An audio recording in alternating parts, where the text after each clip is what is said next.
That's it right there.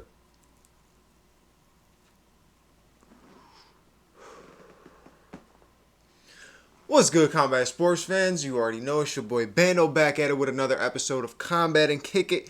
Yo, tons of stuff to talk about. Big fight announcements, huge fight announcements, fights that we have been waiting for, confused about, wondering if they were ever going to happen. They are now made official. Couple good ones, couple great ones, couple huge ones that matter so much to their division and to the future of the division. Let's talk about them. Let's get it. So first big fight announcement I want to talk about is still not fully for sure. Still have not been confirmed, still not 100%, but looks almost official and both verbally agreed. Sean Strickland gonna face Israel Adesanya for the UFC middleweight championship, and I know people want to see that shit. We all want to see that, not just because of the fight. The fight might not even be the craziest fight ever, but that press conference and that build-up will be one of the funniest build-ups that we will get out of any fight this entire year. So you can mark my words on that one. But if that's supposed to happen, that's going to happen in September in Sydney. And I know a lot of you are thinking like, oh, what the fuck happened to Drakus? Where's Drakus Duplessis? What about him? Looks like Drakus don't want to fight or injury. I don't know what the situation is. It sounds like he doesn't want to fight and have that turnaround in September. Seems like he wants to, probably scoot that further towards like December or something like that. But Izzy wants to fight in Sydney. And you know the UFC is not going to argue with one of their top champions. So Izzy's going to fight in Sydney. And if he's going to fight in Sydney, who's going to step up to the plate? You already know. Sean Strickland's not going to back down. He's always going to take a challenge like that. And I think it's pretty deserved. So why not? Let's see it happen. Drakus can't make it to the show. Sean Strickland will. So that'll be a fun one.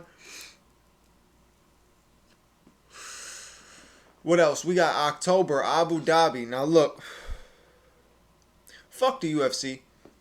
But at the same time, it's like, damn, man. My boy Charles getting his rematch against Islam Makhachev, but for some odd reason, they gotta make it in Abu Dhabi.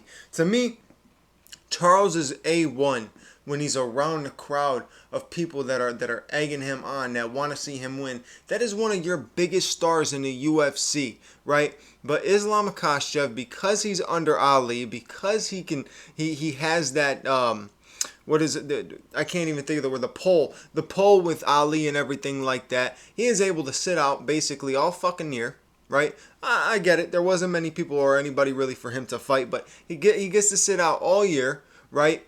And gets to choose his fight's going to be, boom, back in Abu Dhabi against Charles. And to me, it's like, damn, you guys could have made that. I said it in podcasts before. You can look at old episodes. I've said many times, you're going to make that fight again. You make that fight somewhere like Vegas, somewhere like New York. It's going to be neutral territory. But most likely, Charles is going to get the nod because people love Charles.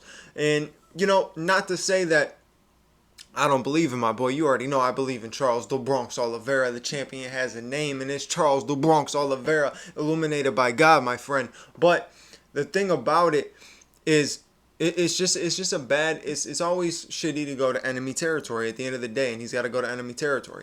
But along with him on the same card, Paulo Costa's got to do the same thing.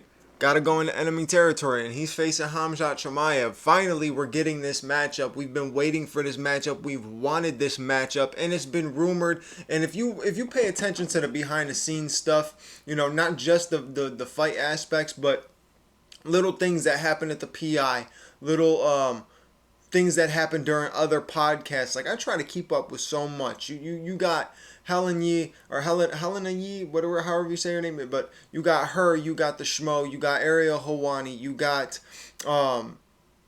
what's it, Signet or Submission Radio. You got so many different MMA pages. You got the ESPN stuff with DC and RC. You got Chael Sonnen.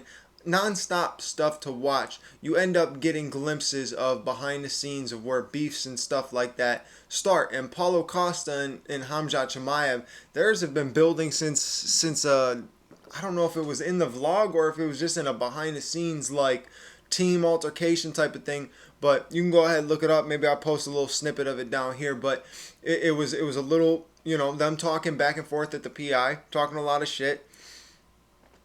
Then Paulo Costa proceeded to go on, I don't know if it was Ariel Helwani's or if it was on the Schmoes podcast, but he had Chimaev's hat, and he put Chimaev's hat in his pants and all this kind of stuff to build, something there. And it should have been made months ago. The UFC should have capitalized off of all the shit talking that these two did back and forths on Twitter nonstop. So they didn't capitalize, but now it looks like it's going to be made official. So we'll have that in Abu Dhabi to look forward to.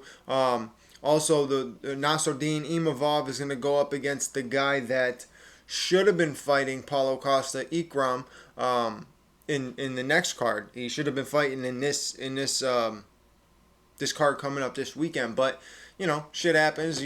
I call Paulo Costa the pull-out merchant, but at the same time, if he shows up to Abu Dhabi and gives us that matchup, thank you, because I love that matchup. I think it's a fun middleweight matchup in terms of talking like. Khamzat has fought really nobody big at middleweight, but he's fought some tough guys at welterweight. Now this is going to be a little bit more interesting. It's going to be a little bit more interesting.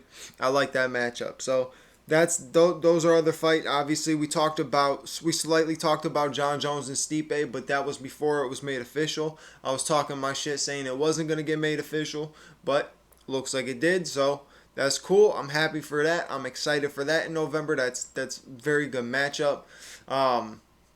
You already know, and it's a GOAT versus GOAT type of thing. You got the greatest light heavyweight and arguably like the greatest fighter of all time in Jon Jones, and then the greatest heavyweight, arguably. Some people are gonna debate that, but arguably one of the greatest heavyweights of all time in Stipe Miocic, and it's a clash of two different styles. We already know styles make fights.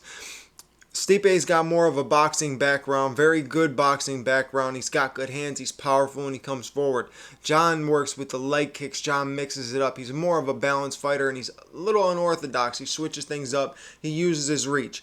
My thing is, how is Stipe going to come into this fight after being on a 3-year layoff, not fighting, and the last fight that he got into was against Francis Ngannou, and he got sparked out. It's a tough one to come back from, but he's going up against Jon Jones. Jon Jones isn't somebody who's known for KOing people, so at least that maybe could be sitting in Stipe's mind where he doesn't have to worry about that in a sense. He just has to come in and fight a good fight a strong fight, stay pressing forward, and don't really give Jon any space to breathe. If he can land heavy punches, it's not like we haven't seen Jon Jones get hit before. We just haven't seen him get slept before. So if Stipe can do what Stipe does, you never know. But I think Jon Jones will end up doing what Jon does best. But that's a fun matchup because it is that GOAT versus GOAT type of matchup. And you already know one of them is retiring that night either way. So if not both of them, one of them is retiring that night. So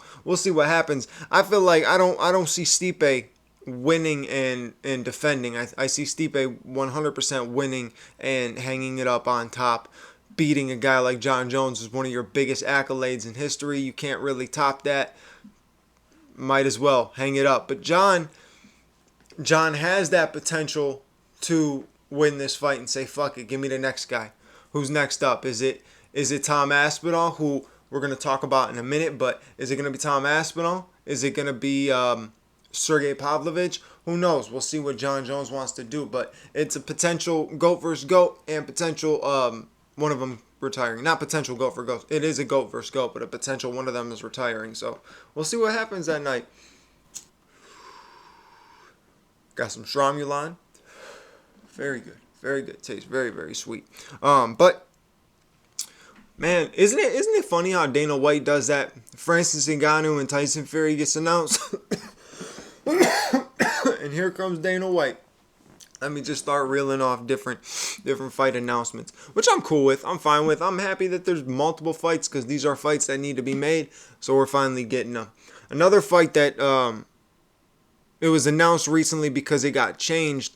Umar Nurmagomedov pulled out of the Corey Sandhagen fight in a couple weeks. So Corey Sandhagen's going up against Rob Font. Now, to me, that's a matchup that makes way more sense. Even though Corey's one of those guys who continuously wins, he doesn't need much more to get himself to that title shot, but the man likes to stay active, so give him props for that. But going up against Rob Font, who's coming off a fantastic win as well, Run it, run it. I love that matchup. I love that matchup. You got a power guy versus a man who can move, whose movement is unbelievable. Volume is fantastic, and has been able to mix in wrestling and jiu-jitsu and everything in his last few fights. He's been looking sharp. So I am totally interested in that fight. So I'll definitely be tuning in. We'll do a breakdown for that fight when it gets closer to fight night. But what else? What else? Oh, yeah. Let's get into my boy Tommy Aspinall. First off, I've been in a slump. Okay, I don't know how many people rock with the parlays and rock with betting and stuff like that. If you don't, you can skip ahead, 15 seconds or whatever. But had a parlay, and it finally hit. Finally hit. So shout out to Tommy Aspinall. I had another one that almost hit too. Was three underdogs, and Marcin Tybura he obviously didn't win. So I missed that one. But Paul Craig and Julia Stoliarenko both got underdog wins, which is crazy to me that Paul Craig was even an underdog coming off of a win when Andre Muniz was coming off of a loss. And Paul Craig is nasty, man. Why do people not give Paul Craig any credit for his submission game? It is fucking nasty. He's nasty. Julia Stoliarenko apparently got some nasty jiu-jitsu too. She made it look easy against Molly McCann. That co-main event and main event together was so quick. So quick. But Tom Aspinall, man. Whew. Whew. Man's hands are fucking lightning fast. He's just bouncing on his feet. Real light, heavyweight, and boop, boop, just boop, boop. So quick. I like it. I like that, man. I like that style. I like a heavyweight coming in, being light on his feet, being very he's durable, but not durable. That's not the word I'm looking for. I can't think of the word, but you know what I mean. He's just very light. He's very relaxed. I love the way when heavyweights fight like that because they're fighting like middleweights at that point. They're not looking like these stocky big dudes who are flat-footed, looking for an overhand right or looking to shoot for a takedown. He looks like he has got every part of the game on lock, and he continues to get better. It doesn't even look like he was coming off an injury. It looks like the man's been fresh doing it. So shout out to Tom Aspinall because it looked clean, man. There's not much to even break down about the fight because nothing even happened. 2 minutes. 2 minutes. Tom just went in there, did his thing.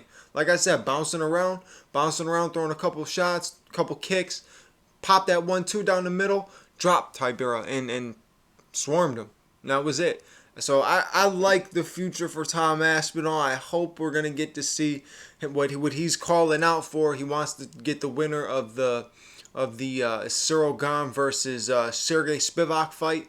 So the winner of that goes to John Jones, maybe. We'll see. But here's the thing. Or the winner of him versus whoever wins that would go to John Jones. But here's the thing. Nobody's calling out Sergey Pavlovich. That's all I'm going to say. No one's calling that man out. People are tucked. They are tucked. No one wants no problems from Sergey Pavlovich. I'm just saying that because it looks pretty obvious. That's all I'm saying. But that's it for this episode. I had to come to you with the quick announcements. And of course, like I said, my boy Tommy Aspinall, he got it done. There wasn't much to break down because it was quick, but he did his thing. And he won me some money. So shout out to that. Shout out to that. It's not a lot. I put like $1 down to win like $5. But it's just the fact anyways that you get stuff like that. It's fun to do. I don't know. There's a lot of people that bet some big money. I've seen some people throw some crazy amounts down on some wild parlays. You guys got balls. Shout out to you guys. But either way, that's it for this episode. I appreciate you for listening. I appreciate you, as always, for watching. That's what you do. That's what you do. If you do it, I really do appreciate it. Just make sure you do the YouTube stuff. Like, comment, subscribe, hit the bell notification button if you enjoyed and want to see the next video so you know when it comes out and all that good stuff. So I will catch you on the next episode. I appreciate you for watching. I'm out.